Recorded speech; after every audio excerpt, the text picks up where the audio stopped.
Hello, welcome to the first episode of Chikahan here in the Grace Period, Chika with a Purpose, where testimonies sound like tea, but it's the spirit who spills it. So, for this episode, we're going to chika about something na heavy. Although hindi naman siya super heavy. Kasi marami ng tao ang aware dito, pero sometimes, syempre, stigmatized pa din siya. So, we're going to talk about mental health tonight. And meron akong kasama na guest here na talagang makaka-enlighten sa atin about the subject. And also, paano siya na-connect as a member of the church. Sige. Welcome natin si Andy. Hi, Andy. Hello, Sister Q. I'm very honored to be your first guest here, Chica with a Purpose. So, just wanna introduce myself sa mga ating listeners. I'm Sister Andy and I work as an occupational therapist. I'm also a member of the Church of Jesus Christ of Latter-day Saints since I was 8 years old. Huwag na natin i-discuss kung anong year. Pero ayan, I love talking about mental health because it's been really really tough journey and I want to share my Mhm. experiences and learnings. Thank you sa pag-introduce, no. So, meron ka bang gustong i-quote Oh, yung okay. pa-quote Sige. natin? Meron. Saan ka ba naniniwala, mga kasabihan na gusto mong i-share sa mundo? I live by the quote, endure to the weekend. Because, come on, weekend is really something to look forward to. Aside from church, finally we can rest. Exactly. Like literal na rest, yung Mm-hmm. nakahiga sa kama, no? Yeah. Sige. So, you mentioned, Andy, na occupational therapist. Mm-hmm. Um, Siyempre, as an occupational therapist, you work with people who need help functioning in daily life.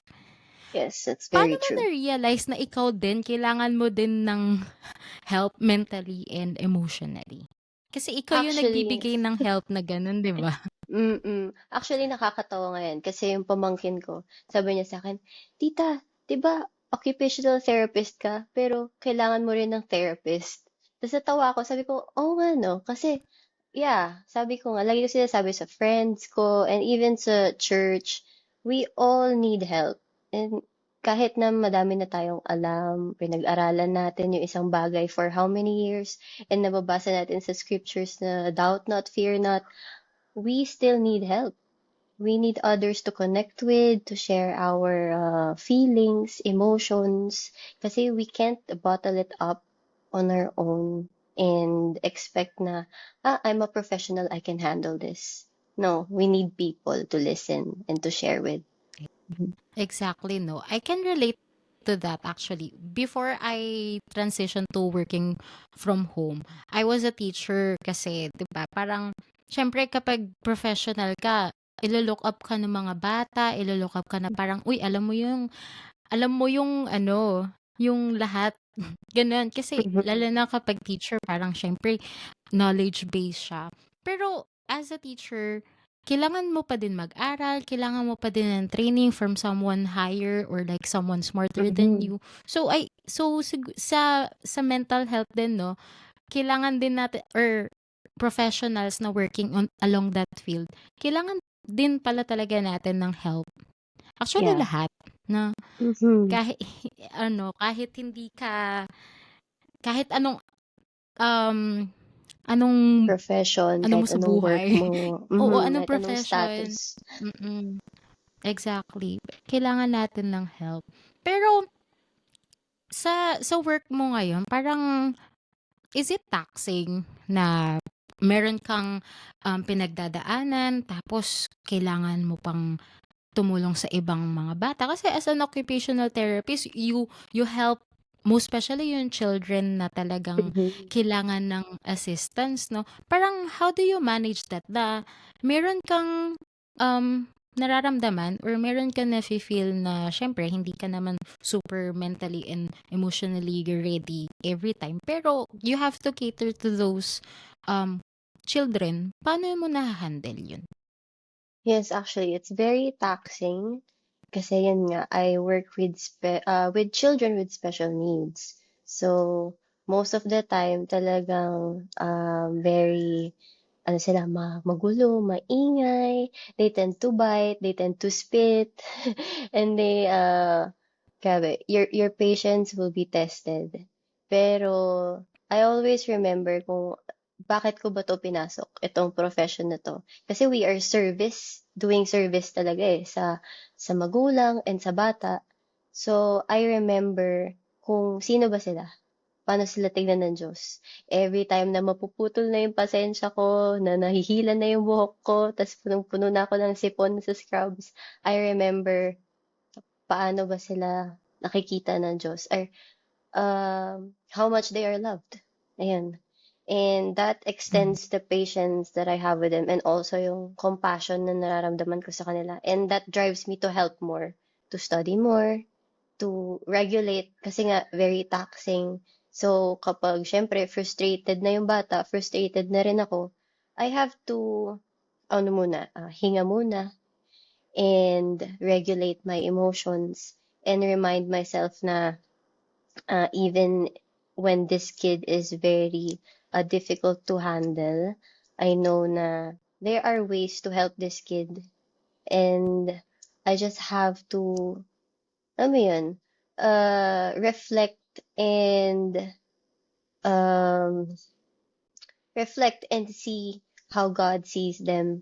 Kasi lahat tayo mahal ng Diyos, lahat tayo special sa Kanya. And alam mo yun, yun talaga yung magre-remind sa'yo on how to treat others kahit na they are difficult to deal with. Ang ganda na ang nice na, no? Yung mga ganyang profession talaga sobrang big ng heart.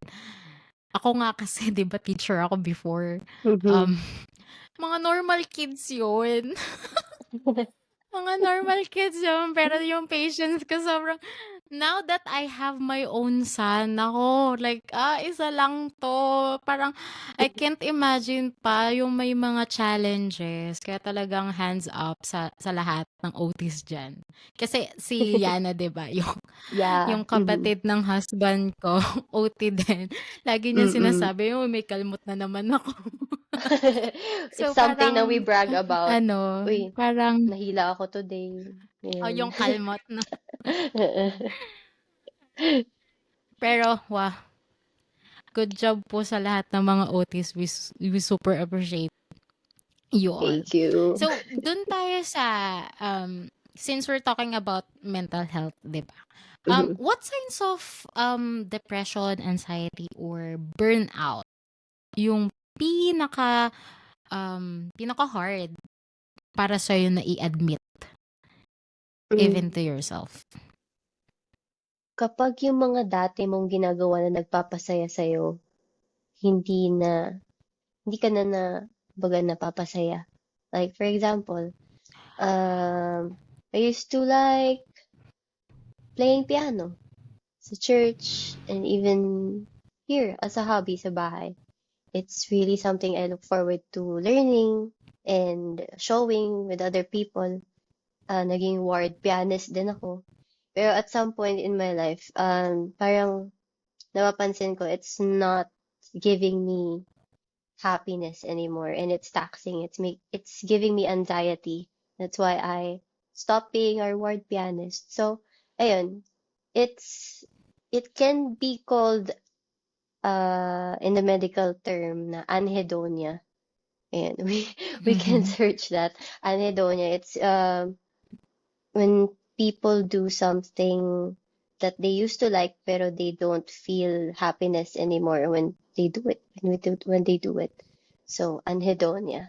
So, Mhm. isa yun sa mga symptoms ng depression na nahirapan ako i-admit kasi masakit, ano kumbaga i-admit na, yung kung saan ako magaling dati, hindi ko na nagagawa ngayon. Kasi it doesn't spark that joy anymore when I do it. Mhm. Pero may times ba sa parang in your life na may mga bagay ka dati na gusto mong gawin tapos yun nga nag-struggle ka na to find happiness doing it. Pero may time ba na parang bumalik ka dun sa joy na paggawa dun nun uli or parang nag parang ni-redirect mo na lang yung sarili mo into doing something na mas makakapagpasaya sa'yo? Mm, Ayun, more of redirection and exploring. Kasi as I age, parang iba na rin yung mga kinahihiligan ko, iba na yung nagsaspark ng joy, iba na rin yung iba na yung challenge ng 26-year-old sa 15-year-old Andy. So ayun. So parang Mhm. it's a step up to explore what brings new joy sa akin. So, dati nagpa-piano ka, ngayon nagda-drums ka na. Parang split. Electric guitar. Ayan. Electric guitar na, iba na. Redirection. So, pero sa mga ganyang bagay din, na parang it also, I think na God's way of helping you to find happiness in other things as well. Parang Mhm. tapos na yung season mo for piano. So, sige, gawin mo siya every now and then. Pero it's now time to find happiness naman sa ibang gawain. Like maybe Mhm. something more, ano, 'di ba? More parang mas makakapag-socialize ka or parang iba, Yeah. basta ibang ibang hobby kasi napapansin ko din 'yan na ako as a new mom, marami akong hobbies na talagang ni-let go nung Mm. naging mom ako. So parang nandun pa rin ako sa transition period na parang, hala, hindi ko na kayang gawin 'to, itong mga 'to kasi nga I have to I have someone to take care of, all the time. So Mhm. parang mas nagkaroon ako ng, new perspective na ibahin ko na lang or, um, eto example, hobby siya. Before ako na, mag-asawa or manganak, sobrang love ko yung magbasa ng libro, like yung physical book. Same, same. Mas gusto ko yung inaamoy yun, yung Mm. parang sobrang gusto ko yun. Pero dahil sa naging mom ako, tapos tinry kong i-introduce yung book sa anak ko. Naku, yung Harry Potter na illustrated ko, meron ng punit ko. Di sabi ko, not yet time, not yet OMG. time. Oo. So ngayon, ang ginawa ko, I went to digital Mhm. na bumili ako ng Kindle, tapos every time na meron akong time na halimbawa pinapatulog ko siya, I would use my Kindle na to read. So parang in a way, redirection siya with the same hobby, pero you're still able to do what you need to do at that time. So parang ako kasi big on identity ako. Kapag Mhm. kapag nasa peak of depression ako, hindi ko nakikilala yung sarili ko eh. Um, Okay. pero dahil sa parang I need to get a hold of who I was before and try to make a new identity based doon sa kung anong meron na ako ngayon, ano yung situation na meron ako ngayon. Ayun, nagagawa ko pa din siya. At parang it's a matter of perspective on how you would Mhm. look at it. Kasi everything changes sa buhay natin. Yeah. Yun nga lang, kasi nagkakaroon tayo ng shortcomings or sometimes we would fall into mental health illnesses kapag hindi na natin kaya mag-cope, 'di ba? Mhm. Yan. And there are good coping habits and bad coping habits din kasi. Could you care to elaborate kung ano yung mga good coping habits and bad coping habits na na-try mo before and even now para may idea yung listeners natin kung ano yung pwede nilang i-try or ano yung pwede nilang iwasan, ganun. Yan. Good coping habits that start with yung common nating dalawa is we read. I also have my Kindle. Actually, ilang buwan pa lang sa akin yung Kindle ko and I call it my emotional support Kindle. Talagang kahit saan ako pupunta, nandun siya sa bag ko. Kasi 6 inches lang siya eh. And it's Yeah. very handy compared sa physical books. Talagang mas madali magbasa, mas accessible. And it brings me joy. Ayun, yun siguro yung napalit sa piano reading. And also, another good coping habit of mine is, ayun, spending time with my friends. Ako, very introvert ako, pero I make time with my friends. Ilan lang naman sila, pero they are so genuine and solid na sila yung takbuhan Mm. ko when it really is taxing na sa work, sa ibang bagay. And church, ayan. My sister used to say, um, yung church yung home mo, pero parang recently hindi na ganun. So, ayan, may mga times na parang magpo-fall away ka. And, ayun, talagang babalik-balik ka doon sa nakalakihan mo. Kasi sabi sa scriptures, di ba, train up a child. Sa Doctrine and Covenants ba yun? Tama ba? Ayun, train up a child. Mhm. And then, ayun, kahit gaano ka drowning yung life, ayun, may waves of depression, ayun, dun pa rin ako tatakbo sa church. So, it's one of my, masasabi kong good coping uh, habits or mechanisms to go to church every Sunday. Mm. And siguro sa bad, ayun, dito na papasok yung aking mga weaknesses or yung mga bad habits na natutunan ko over the years. And medyo ano siya, sensitive topic, but I'm really willing to talk about it. And hopefully, meron din yung mga listeners natin, they can be open-minded and their hearts will be touched. Kasi ako, I struggled with words of wisdom. So, alcohol. Yeah, that's the pinaka-struggle ko talaga. And I'm proud to say I'm 6 months clean now. And I take count kasi hindi dahil sa inaano ko na tuwing matatempt ako, hindi, 6 months clean na ako, hindi. Just to celebrate yung milestone na every month or every week I do not succumb to that weakness of mine. And Mhm. ayun, kasi kapag nagsistruggle ka with that type of substance, madali siyang i-normalize recently. Kasi yung mga tao sa paligid natin, come on, have fun, drink with us, para makalimutan mo yung problema mo for a while. And then, yung effect is, yeah, makakalimutan mo siya temporarily. And long term, it's not good for your health. Nakailang hospitalizations Mhm. ako because of it. Kasi hindi kinakaya ng katawan. Ayan. Oh, no. And that's what pushed me to do better, to tell myself na, no, I have to stop because this isn't helping me. It will just ease the pain for a while, but in a long run, hindi.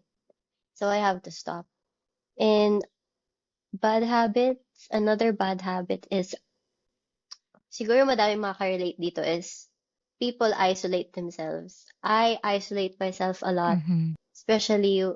kapag na talaga, overwhelming, feeling ko walang nakakaintindi, yung depression ko sobrang lala to the point na I want to really disappear. Pero ayun, Mhm. I will be reminded na there is someone who understands. Yun yung savior. Ayan. So, lagi ko naalala yung scripture verse na Alma, chapter 7, verse 11, na na-experience niya lahat. So, He knows how to succor us. And He knows how Mhm. to, um, alam niya kung paano tayo kukunin dito sa depression na to. At so, kung ano man nararamdaman Mhm. natin, whether that be anxiety, heartbreak, loss, and pag nafe-feel mo na hindi ka belong sa church. Ayun. Ayun, madami pa Hmm. pero hindi abot sa ating oras. Mag-o-overtime tayo ano. Oo. Mm. Pero thank you for sharing kasi maraming tao na nagkaroon ng mga bad habits na syempre shy sila or parang they think it's shameful to share na napunta sila sa ganong season ba or parang ganong era Mm. na talagang nagko-consume sila ng bad substance. Pero thank you for um sharing. I think like Mhm. that's a very very beautiful na um testimony for our listeners to hear kasi talagang we have to know, actually we have to know that some people cannot just be okay kahit gustuhin Oo. man nila. Eh, Yes. meron din talagang chance or tendency ang mga tao na when they feel na yung bottle nila is sobrang puno na, they would turn to some bad coping mechanisms. Pero that is why we have a community in the church nga. Katulad nung sinabi mo kanina na one of the reasons na nagstay ka sa church is because you also have your friends or you think church as something na mag-help sa'yo with your depression. So I think like that's a good thinking. And also that stems out from your kasi bata ka pa lang nabinyagan sa church. So babalik at babalik ka talaga. Very thank you sa pag-share niyan, no. So Mhm. um meron ba, eto medyo controversial na tanong 'to, kasi Go. hindi naman lahat ng nasa simbahan ay nakakaintindi. So, Mhm. you told us na you have depression, may mga taong hindi naniniwala sa depression, and you also said na, yun nga, may mga seasons ka na substance abuse, particularly sa alcohol. Paano mo na paano mo hina-handle yung parang criticisms or parang yung mata-mata sa simbahan na na Yeah. parang hindi nakakaintindi ng point of view mo? That's a very good question. Pero ayun, umpisahan ko yung sa mental health. Kasi isa Okay. sa mga parang hindi naman hindi natin masasabing annoy, pero parang ick, na 'pag sinasabi ng mga older generation, "Ay, mental illnesses na 'yan, yung depression, yung anxiety." Sama na natin yung mga developmental disorders like ADHD and autism. Wala 'yan sa panahon namin. Parang ngayon, ano na lang 'yan, gawa-gawa ng mga doktor para perahan yung mga tao o kaya yung mga Gen Z para mabigay sa kanila yung attention. But no, I tell them in a nice way, especially kahit sa family ko kasi yung family ko malaki age gap sa akin eh. Parents ko are both in their 70s, my siblings are in their 40s, ako lang yung nasa 20s. So I tell them, hindi ganun. Um, it's just that yung generation namin ngayon, we are more open. And sa panahon nyo, hindi pa widely research yung mga conditions na yun, especially mental illnesses. Yung mga, kumbaga yung mga tawag dito, natatawag nating difficult adults before, yung mga difficult kids back in the 70s, sila yung merong mga nun na hindi pa talaga Mhm. True. nare-research at nade-diagnose din. Mhm. Kaya nale-label silang baliw, may sapak, may toyo. Pero 'pag ngayon, Mhm. it's very ano na, we are, tawag dito, um, maalam na, eh.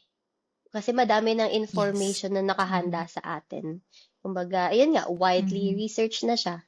So, ayun, mas madaming access sa help ngayon, hindi katulad before. Mhm. And then, when Mhm. it comes to criticism, kapag nalalaman ng ibang tao na, ay, si Andy, ano yan, umiinom yan before. Nakita namin, or narinig namin, or yung kakilala namin, nakita siya, ganun. I just tell them, yeah, I did. And because of that mistake and that cycle, natuto akong maging open arm sa ibang taong nagkakamali din. Kasi back then, when I was younger, nung wala pa akong struggle ng ganito, ano pa ako eh, very obedient. Mm. Talagang hindi ko maintindihan why people drink, why people smoke, why people Mhm. use drugs. Ayun, hindi ko maintindihan yung paglabag nila ng word of wisdom. Pero nung ako na yung nandoon sa point na yon ng buhay ko, yung season ko na yon na I needed to drink to sleep. I needed to drink so I can forget. I needed to drink so I can have fun. Doon ko na-realize na there's more to it pala. And people are not just seeking for attention. And doon ko na ano na I chose to say or say to I chose to admit and be open about it kasi sabi ko kapag sinikreto ko to or kinahiya ko na pinagdaanan ko to, paano yung ibang tao na katulad ko? Paano sila magkaka-hope na meron palang way out sa pinagdadaanan nila? So, yun yung lagi kong thinking. That's why rin I'm very open here and inaccept ko yung invitation to talk about mental health and yung struggles ko with alcohol. Kasi I know for a Mhm. fact na hindi lang ako nag-iisa and Mhm. people need to talk about it more so we can overcome it together. And there's hope. So, pagdating sa criticism, I just ignore the judgments and admit now, yes, I've been there and now I'm trying my best to do better. And yung six Mhm. months na pagiging clean Yeah. ko, actually hindi siya, kumbaga, I've tried for years na to quit. And meron akong laging, kumbaga, every 3 months or 4 months, bigla ako magre-relapse. So this is like, I'm very happy about my 6 months kasi first time ko maka 6 months. And pang ilang beses ko nang Mm. fail sa pag-quit. So, ayun. So, this is me talking so that other people like me can know na they are not alone. Exactly. And also the reason why we're in church because syempre hindi naman tayo perfect. So Mm-hmm. parang ano, minsan yung mga members na gano'n kailangan din nila ma-realize na, hello, hindi tayo lahat perfect dito. 'Di ba nga That's mas why we go maganda to na nakikita niyo church. ako dito? Oo. Di ba sabi ni Elder Oo. Uchtdorf, church is like a hospital. Di ba? Lahat tayo Mhm. nag-church kasi Exactly. we need healing. Ayun.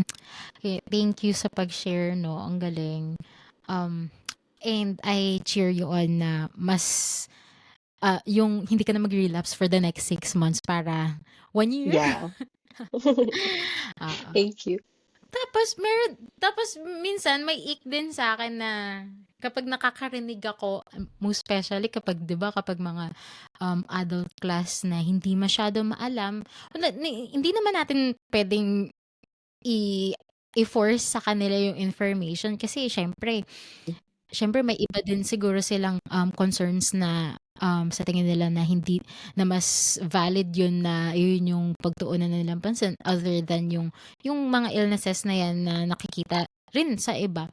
Pero meron kasing, 'di ba sometimes meron din sila nasasabi na, "Pray ka lang, church ka lang." Yeah.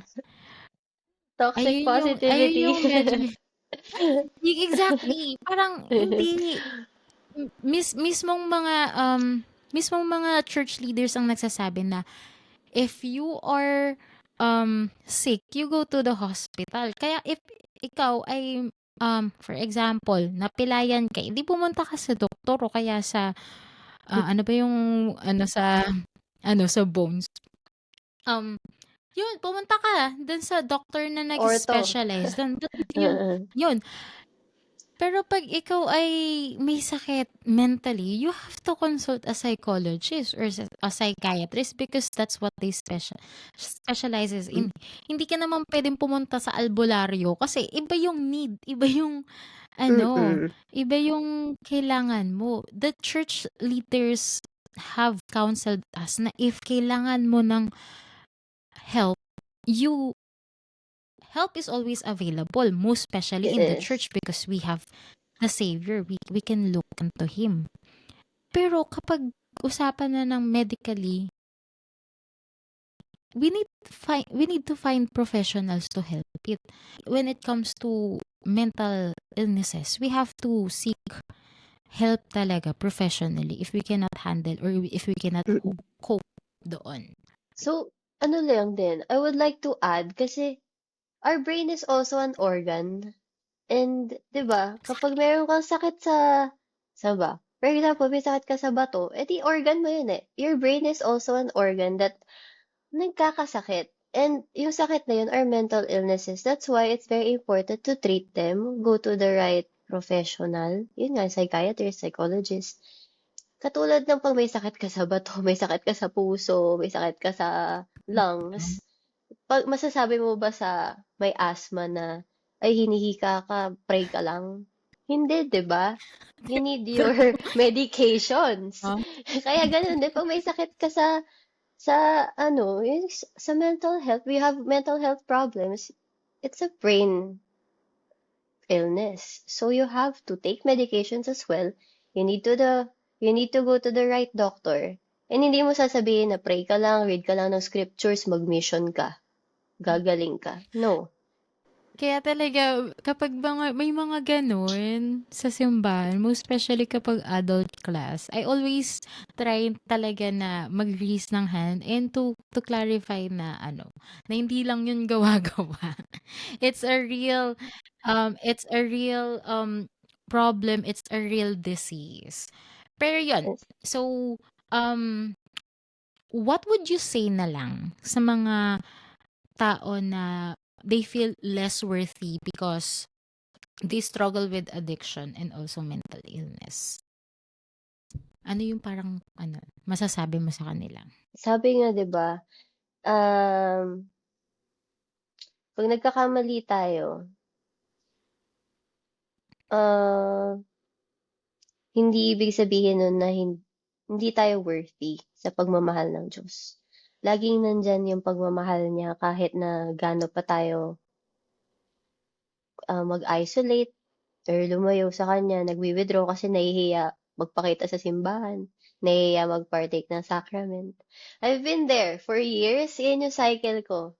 Na every time na magkakamali ako sa mga simpleng bagay, or for example, yun nga, yun sa word of wisdom, nahihiya ako sa Diyos, nahihiya akong magbasa, nahihiya ako mag-pray, as in nahihiya ako mag-pray, to the point na I will just thank Him, pero hindi ako mag-a-ask ng kahit ano kasi I feel unworthy na, ba't ako mag-a-ask ng kahit ano, gawa ako ng gawa ng mali. Pero for years, ayan, natutunan ko na hindi tayo makakatakas sa pagmamahal ng Diyos. Kaya palagi tayong worthy sa paningin niya. And nothing can change that. Kahit na ano pang nagawa mo, ginagawa mo, or gagawin mo. And, ayun, we just have to remember na the Lord loves effort, sabi ni President Nelson. I always remind myself that na yung efforts natin hindi tayo i-betray, na it will always lead to something good, na kahit na hindi tayo naging successful in our first time na talikuran yung isang bagay na nahihirapan tayong talikuran, hindi ibig sabihin nun na madi-discredit tayo sa pag-try. And with that, lagi tayong chini-cheer on ng Diyos, ni Heavenly Father, tsaka ni Heavenly Mother, and they are rooting for us. Ganda. Yun, habang nagsasalita ka, napapaisip ako na at the judgment day naman, hindi naman tayo pepresentahan ni Jesus Christ ng Excel sheet ng ng mga kasalanan natin, 'di ba? Mm-mm. Hindi naman siya gano'n. Ay nako. Hindi naman siguro siya nagki-keep tabs na parang, May on this tally. day, yung may ginawa ka. Hindi Mm. naman siya gano'n. Pero yun nga yung sinabi, no, 'di ba? Tinitake into consideration niya yung capacity natin na mag-cope sa Mm. isang bagay and also yung efforts natin to come back to Him. So parang still the gospel is a good news to everyone. Kahit lugmok na lugmok ka na sa kahit anong problema mo, nandyan lang siya. We just need to realize na kailangan natin mag-take ng step pabalik sa kanya. And I think like you always do that, 'di ba, kapag nagre-relapse ka, at some point marirealize mo din talaga na parang, oh, I have to go back to him. And I would Kaya just like ayun. also to So, add na, kapag nafe-feel ko na magre-relapse ako, nandiyan na yung temptation, mag-isa ako, I want to drink, I call my friends. Yung mga friends na alam ko na i-remind ako na, no, you've been doing better. Recently, actually, parang 2 weeks ago, nafe-feel ko na, ay, magre-relapse ako. Nafe-feel ko na, hindi ko kaya. Parang, feeling ko, after work, pag uwi ko ng bahay, kahit wala akong kasama, mapapainom ako kasi I want to be okay. I want to feel okay. So, I texted my friend.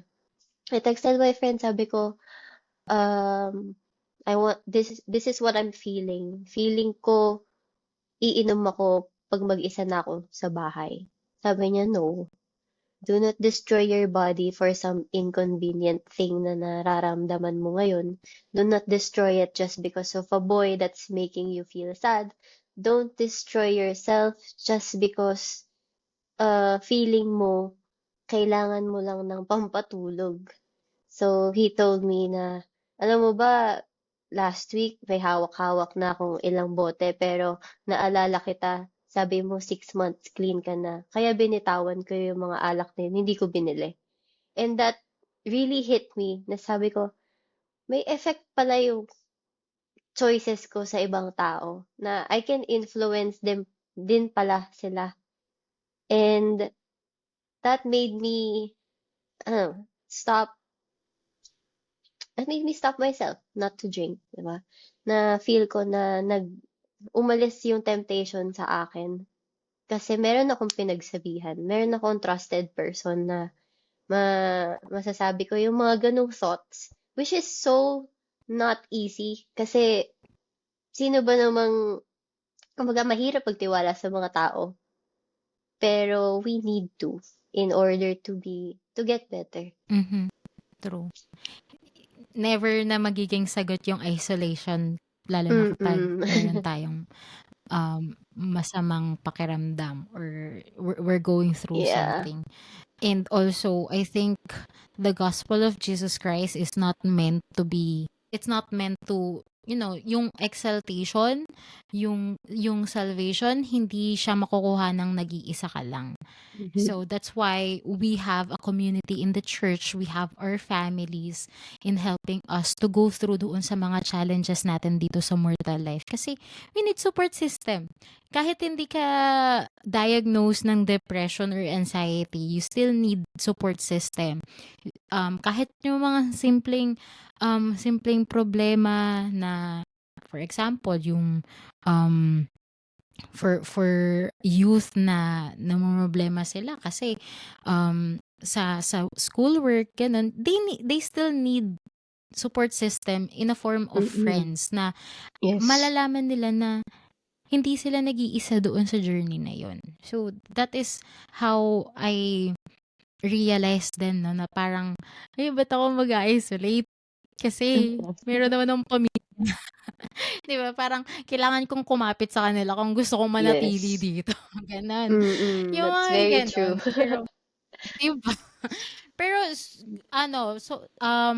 kasi nakilala kita, Andy, di ba, nung parang a little bit after ng pandemic. Yes. And during that time, I wasn't mentally well then. So, naalala mo yung mga exchanges natin ng Yeah. messages Late na night parang talks. nagtatanungan tayo, ano yung meds mo ngayon?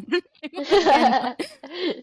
Pero, alam mo yun, parang I'm proud of us na nandito tayo ngayon sa point na to na even discussing about what we've experienced regarding mental health na nagagamit natin siya to inspire other people to talk about it. And yun, yung maglabas ng testimony din, no? So, parang ano din ako na at this point of our life, meron tayong parang level up na nangyari na. True. Uy, we're Yes. better than May we're better than progress. ourselves than, Uh-huh. nag-progress tayo. So parang ang ganda ng although hindi perfect na may relapses Yeah. tayo, nagfo-fall pa rin tayo sa Mm-hmm. depression every now and then kasi mahirap ang buhay. Let's admit it, mahirap ang buhay. Pero we're still here. We're still trying to do our best to go to church. We're still trying our best to show up at work. Yung mga ganong bagay. And yung pinaka-pricing siguro dun sa naging journey natin, Andy. Kasi we have support system now. Na hindi Mm-hmm. tayo nangangapa sa dilim. Unlike before na parang naghahanap tayo ng rope na makakapitan. Ngayon, we have support system na we can call. We can tap like I need help and then they will come to Yes. our aid. So sobrang helpful nun kasi it will make you realize that God really sends people help. True. Angels of the earth, as He I will call them. exactly. He will support you. He will send angels round about you para Mm-mm. ma-feel mo yung pagmamahal niya sa'yo. Kaya sobrang grateful ako dahil sa simbahan. I have a community na kaya kong tawagan if I'm struggling. So, thank you talaga sa pag-share and also sa pag-say yes sa aking invitation to be my first guest. I'm really Sige. grateful then. So, yes. So, dun tayo sa anonymous letter segment natin. Mm-hmm. So meron akong na-invite. Actually, hindi ko siya papangalanan. Meron akong na-invite na young women. Paalis na siya sa young women actually. Mga ilang years na lang. Mag-YSA na siya. Tapos, nagsabi niya, sige ate, mag-send ako ng anonymous letter para mapag-usapan niyo din if ever na mapag-uusapan niyo about mental health. Ganun. So, etong letter na to ay galing sa isang wallflower. Okay? So, babasahin ko siya and then we'll discuss kung ano yung mga concerns and hanash. Kasi 'di ba pag nagchichika tayo, may mga hanash tayo. Yan. Yes. Tapos tulungan natin si letter sender na maging feel good naman about her situation. Okay, so let's read. Dear Sister Q, I don't really know where to start except that lately I just feel lost. Girl, felt na felt. Sometimes we feel lost, di ba? Uh-huh. Sabi niya, I'm 16, turning 17 this year. I'm in school, I have a roof over my head, and we eat more than 3 times a day. I'm part of a complete family, but I still feel hollow. Like something's missing inside of me. Maybe it's because I don't feel emotionally close to my parents, where we're civil, we talk about school or chores, but never feelings. Never the stuff I really want to say. I don't even know what to say. My sister, who's on her mission now, is my best friend. She promised I could email her every day and I promised I would, but I've failed at that. I've been busy with schoolwork, church activities, home chores, and everything just keeps piling up. But the guilt never leaves and I miss her every day. In school, I try to be okay, but I overthink everything. I feel like my classmates don't really like me. Like they think I'm just trying to fit in. They hang out at cafes like Starbucks, but I don't drink coffee and I get conscious about my allowance, so I usually don't join. They've gone out to drink a few times too, but now they don't invite me anymore, probably because they know I'll say no or my parents won't allow it. One time they asked me if I could go on an overnight for a group project. I really wanted to say yes, but my mom said they can just do it over Zoom. I felt so embarrassed. I understand my parents are just being careful, but sometimes it feels like too much and I can't enjoy being a teen. I don't drink, I don't stay out late, I try to do what's right, but it's like, kailan ko ba mafe-feel na belong ako? I don't fully belong with my friends and I don't feel emotionally close at home either. I just keep trying to smile even when I feel like crying for no clear reason. I haven't been diagnosed or anything, but maybe I'm depressed. Or maybe I'm just tired of pretending I'm okay. I'm still praying, I still attend seminary, I try to read scriptures when I can, but sometimes I wonder if Heavenly Father still hears me when I feel so invisible in every space I enter. Sincerely, a struggling wallflower. Thoughts? Ang dami naming actually with the similarities ni Sister Struggling Wallflower. Wallflower. Yeah. Habang Wallflower na lang tawag binabasa mo natin sa yung, kanya. yeah, sige, si Wallflower. Habang binabasa mo yung email ni Wallflower, naalala ko yung kanta na Glorious ni David Archuleta David from Meet the Archuleta. Mormons. Yeah. Yung, Mhm. particularly yung part na, um, um, and pretty soon you'll start to figure out your part. Kasi sabi niya dito, 'di ba? Kailan ko ba mafe-feel na belong ako? Girl, ako rin yan. Feel ko Mhm. 26 years old na ako. Ilang taon na akong member ng church. Feeling ko pa rin, tama, nasa, pero feeling ko, na ano ko to eh, na open up ko sa bishop ko before, na sabi ko, yung mga sisters sa church, they, they all know what they want. They want to become wives. They want to become mothers. And ako, I don't know. Parang nafe-feel ko na, parang hindi ako nasa tamang track. So, na-OP ako na iba yung nangyayari sa life ko kahit na gusto ko rin naman yung gusto nila. And, Mhm. ayun. So, pretty soon you'll start to figure out your part. And, sabi niya dito, ayun nga, kahit na madaming blessing sa buhay niya, may roof, may bahay siya, kompleto family niya, yung sister niya nasa mission, pero nafe-feel niya pa rin na hollow siya. Hollow is empty, right? So nafe-feel niya na empty siya. And I feel that way as well. Na parang, ang dami kong blessings. 2 years ago, I was asking Heavenly Father for everything that I have. And now He has given me more than sa mga hinihiling ko, but I still feel hollow. And I think that's normal. I think that's valid. It's Mhm. valid to feel hollow kahit na everyday may mga blessings, everyday nakakakain tayo ng kumpletong meals or more than. It's just that um, life is really hard for us. And mahirap i-explain, mahirap i-pinpoint yung mga reasons kung bakit. And ngayon, nahihirapan ako i-navigate. Pero I just want to say na what she's feeling is super valid. And it doesn't mean na she's ungrateful, na nafe-feel niya na hollow siya kahit na madami namang blessings and meron siyang family. And when it comes to her friends, classmates, nafe-feel niya na they don't like her. I wouldn't say na it's part of being a teenager. Kasi hanggang paglaki mo, minsan naiisip ko pa rin na parang, gusto ba ako ng mga taong nasa paligid ko? Pero as you grow old, parang ako, na-realize ko sa sarili ko na, it doesn't matter if people like me or not. It doesn't matter if pareho kami ng ginagawa. It doesn't matter if gusto nila yung ginagawa ko. As long as Heavenly Father um, knows me, I know myself, yung mga taong minamahal ko, yung family ko, masaya sila sa akin, masaya ako sa kanila. That's what matters para sa akin.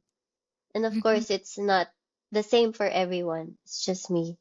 And ayun, I stand on my ground na I know myself enough na hindi ko binavalue yung opinion ng ibang mga tao.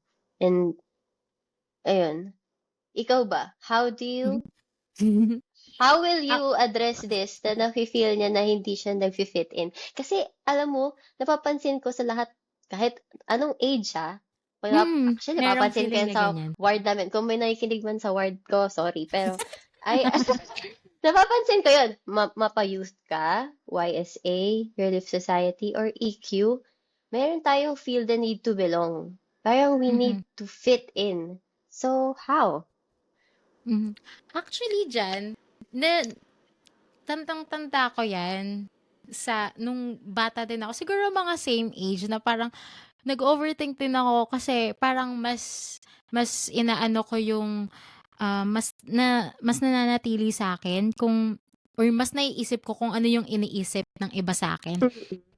Yung sagot diyan, or yung parang kung paano ko iche-change yung perspective ko diyan, nakuha ko, nung nasa mission ako. Kasi nung nasa mission ako, dun ako na-diagnose ng anxiety. So, siyempre sinabi ko sa therapist ko na, ganito, ito yung naiisip ko, ganito, ganyan. Tapos, I'm worried about home, blah, blah, blah. Baka kung ano yung naiisip nila, ganyan, ganyan. Tapos, alam mo yung sabi sa akin ng therapist ko, sabi niya, sinabi ba nila? May sinabi ba silang sa'yo na ayaw ka nila? Gano'n, as in talagang wala. Tapos sabi Oo. niya, "Oh, unless na sabihin nila sa'yo na Yeah. ano, na ayaw nila sa'yo, huwag kang mag-isip ng gano'n." Minsan Mm. kasi 'di ba, ako mahilig ako magbasa, I read between the lines, literal. Mm. I read Na-o-overthink kasi natin everything. eh. Noo-overthink natin lahat. Pero yun nga, kasi parang ngayon nag-struggle pa din ako sa kanya sa ganyang mga bagay kasi na-overthink ko yung mga ginagawa or yung mga sinasabi ng mga tao sa akin as an anxious girl. Lahat Mm. 'yan, parang inaano 'yan, ginaganon ko 'yan sa utak ko, parang hinihimay-himay ko 'yan, parang may meaning ata 'to, may meaning. Pero no, Mm. minsan tayo lang gumagawa natin ng sarili nating multo. Mm. Ayun yung naisip ko as someone na diagnose.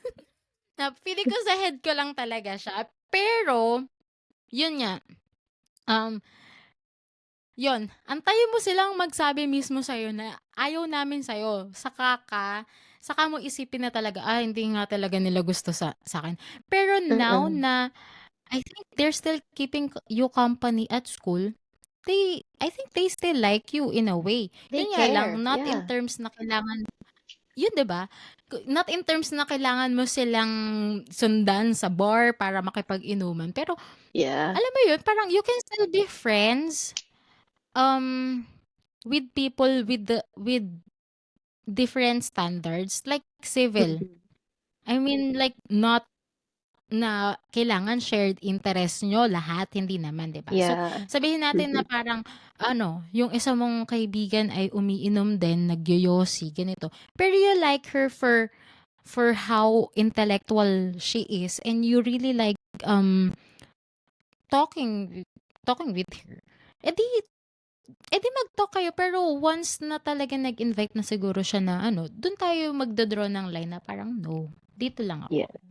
Mm. Siguro kasi nasa teenage year siya. So very valid yung nararamdaman niya. Yeah. Kasi at this age, mm, doon sila naghahanap ng identity. Yan na naman tayo sa identity. True, Doon true. sila naghahanap ng identity. Ako ba ay itong gusto ko yung fashionable or parang in sa lahat. Gusto ko yung popular Mm. ako. May mga ganyan talaga tayong napagdadaanan lalo na during at that age. Pero yun nga, babalik tayo na who are you to begin with? You're a daughter of God. Mm. As long as Yeah. naalam mo yung identity mo na anak ka ng Diyos, the rest, ano na lang yun, secondary na lang yun. Because as long Mm. as you know that you have a place in His mansion, then kahit ano yung mga superficial na spaces lang dito sa mundo, hindi na siya gano'n Mm. magma-matter. Pero wait, hindi natin hindi natin 'yan maiisip lagi all the time kasi siyempre Oo. nagiging ano din tayo na, hala, nafi-feel ko 'to yung ganyan. So hindi natin mara-rationalize agad-agad. Pero one thing siguro na puwede nating i-advice kay Wallflower, ano, to keep doing the things that she's doing kasi okay naman siya, eh. She's still Yes. praying, she's still attending seminary, she's trying to read her scriptures. I don't think that she's in danger of falling away from the church because she's still doing these things. And one thing that Yes. I can siguro talaga counsel kay sister, mag-email siya dun sa ate niya. I think Yeah, kapag I wanted nagkaroon to siya add ng that as heart-to-heart well. message, Mm-mm. 'di ba? Magkakaroon siya ng heart-to-heart message with her ate. I think it will help. Kasi siya yung best friend. Actually, so feeling ko nga ako 'to, eh. Kasi ganyan din yung na-feel ko nung nag-mission si ate nun. Mm-hmm. Tapos nung nag-mission si ate nun, parang dun ako nagkaroon ng problema sa boys, dun ako nagkaroon ng problema na feeling ko may existential crisis ako, yung mga ganun. Pero katulad niya, hindi rin ako masyadong nag-i-email kay ate. Na parang sabi ko, dapat pala Is it nag-email ako sa because kanya. Sana parang naging nafe-feel open mo ako. na na parang meron pa siyang ibang dapat pagtuunan ng time kaysa sa mga problems ko dito sa bahay. Ganun ba? Tanong natin kay Wallflower. Ganun ba, Ano? Wallflower? Mahal ka ng ate Aside, mo? oh, mahal ka ng ate mo. Oo. And she's your best Gugustuhin niyang friend. tulungan ka. Exactly. Yes. Yan. May iba ka pa bang gustong sabihin kay Wallflower? Wallflower, minsan, tara, cafe tayo, pero hindi tayo hindi tayo, Chocolate lang. may chocolate chip.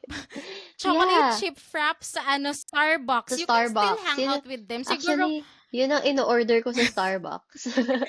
same. 'Di ba? You can still hang out with them and, like, just order different kind of drink. You're there for Mhm. their company, not for the drink, right? So, Yeah. so yun, Kahit okay naman di lang. ka umorder, okay lang naman siguro yun. As long as you have them, you can talk to them, Exactly. bond with Mhm. them. You don't have to order just because they are ordering. You know. Yun. Mhm. Huwag ka masyadong may insecure because you are a wonderful daughter of God. Wallflower, like Mhm. promise. And huwag ka na masyadong sa wall. Punta ka banda dun sa mga friends mo para ano, para naman ma-feel mo na talagang may space for you. Kasi meron at meron 'yan. You just have to seek validation and ask. Yeah, 'Yan. and You can true be open with your friends, friends din, 'di ba? true friends will make you feel na hindi ka dapat dyan sa gilid, pero they will make space for you. Yan. And also, if may friends ka sa church, kasi I think she's only talking about her friends outside, eh.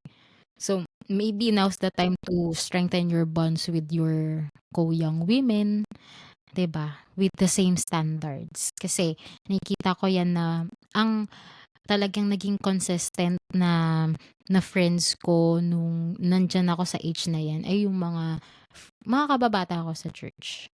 Na until now, every now and then nagkakamustahan kami na okay pa din kami.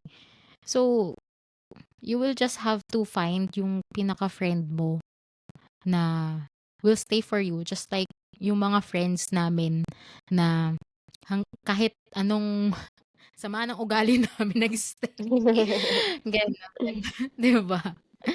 And 'yan, again, we're going back to the building support system because malay mo in the future na where you think you will need it the most, yung mga friends mo yung makikita diyan. Pero again, I think the spirit will help you to choose your friends wisely. Siyempre gusto mo yung mga friends na pwede kang mag-confide na hindi Mhm. ka mai-insecure, hindi ka mafe-feel embarrassed. They won't let you feel embarrassed. So those are the kinds of friends na gusto natin. Yun. Mhm. Sige. Alright. So final counsel lang siguro, Andy, for people who are struggling to find their space or like the group they want to belong in. And also those dun nga sa um, mga tao na struggling mentally and with addiction. Yan, sige. For those who are struggling kung saan sila, kung struggling na mahanap kung saan sila mabibelong or mafe-fit in, first thing I would say is, uh, find yourself first. Know yourself, evaluate, and explore. You know, tayong mga tao, hindi lang tayo parang nababagay sa iisang grupo ng isang tao. We are so, kumbaga, madami eh.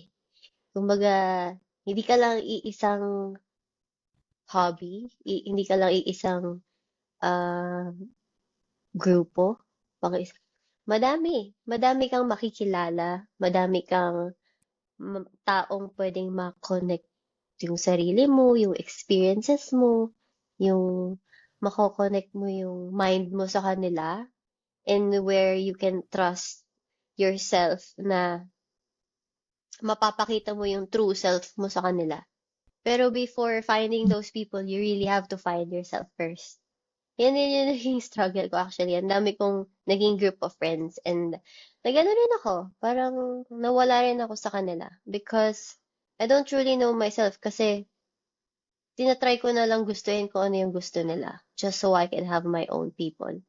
Pero natutunan ko na kailangan pala kilala ko muna yung sarili ko before I can find my own people na talagang makakasundo ko, mahihingan ko ng advice kapag nagsa-struggle ako, yung mga taong pwede kong gawing emergency contact, ganon. Mhm. And when it comes to struggling mentally, emotionally, lagi ko lang na alala yung sa Doctrine and Covenant section 122, yung nasa verse, medyo mahaba siya pero yung dulo na lang, yung nasa verse 7. Sabi dito, "Know thou, my son, that all these things shall give thee experience and shall be for thy good." Ayun. So, mahaba yung eternal life. Ito ring buhay natin sa mundo, mahaba to. Pero kung i-compare natin yung eternal life, talagang infinite siya, tas tuldok lang yung buhay natin dito sa Yung mundo. earth life And na. yeah, and so everything that's happening here sa buhay natin dito sa mundo, it's for our good. And mayroon akong gusto i-add doon. Kasi 'di ba, we're talking about mental health, depression particularly, and anxiety. Ang madaming nagsa-struggle sa atin dito, but we keep quiet kasi feeling natin walang nakakaintindi. Feeling natin isha-shut down yung mga gantong topic, gantong stories. Kasi mahirap pag-usapan, mahirap din pakinggan actually. And mahirap i-comfort yung mga taong nagsa-struggle. And for the people na nagsa-struggle din, ang hirap tumanggap ng comfort. Minsan mahirap tumanggap ng help. Pero gusto ko lang i-share yung sinabi ni um, President Spencer W. Kimball. We learned that all of us would have trials in our lives, sickness, disappointment, pain, sorrow, and death. But we understood that this would be given to us for our experience and our good. If we allowed them to, these trials would purify us rather than defeat us. They would teach us to have endurance, patience, and charity. And, ayun, sana maging, um, umaga, ma-enlighten tayo doon. Ma-remind tayo na itong mga trials na to, hindi to para ma-defeat tayo, para parusahan tayo, kasi makasalanan tayo. Hindi. It's They are here to strengthen us, to mold us, para ma-reach natin yung potential natin. And sometimes, yun nga, kapag diagnose ka, forever na yung diagnosis mo, sabi nila. And I also think na kahit forever yung diagnosis mo, it is manageable. And gusto ko i-share yung sinabi ni Sister Elisha Ransom. Nakadikit siya sa scriptures ko. Sabi niya, "Some of our trials are never going to leave us. And that's okay, because they can make us more like our Savior." Um, Wait, di ko mabasa masyado dahil sobrang tagal nila sa scriptures ko. Sabi niya, um, by learning to patiently cope with them and have compassion for ourselves and others, we can become our best selves. we have to learn to carry those burdens and live with them instead of wishing that one day they will go away. Ayan. So, ayan. It is manageable. It is manageable as we work on ourselves and as we work with others and not isolate ourselves. Ayan. Thank you so much, Andy. Thank you sa mga footnotes natin. Doon na. So, sobrang dami. Ayan yung mga footnotes natin, mga kailangan niyan sa buhay. I-add ko na lang Mm. din sa mga, hindi naman to scripture, pero for kay Wallflower, if you are struggling to find yourself, listen ka sa kanta ng BTS. Kasi meron doon, love yourself. Love yourself. No, kidding, pero no kidding. Like that helped me when I was struggling then. Aww. Yung music nila. Anyway, that's for another episode. Mm. Thank you so much, Andy.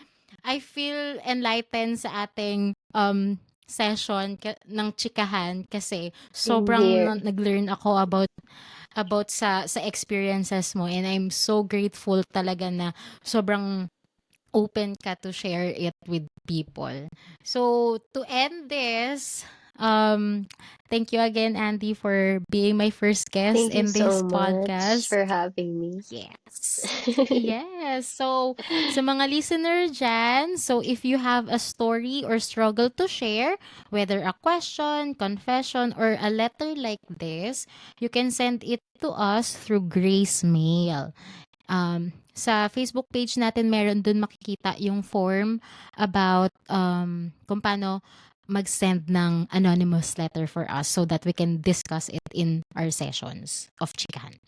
And if today's episode spoke to you, help us reach more listeners by following the podcast on Spotify and Facebook at The Grace Period Chika with a Purpose.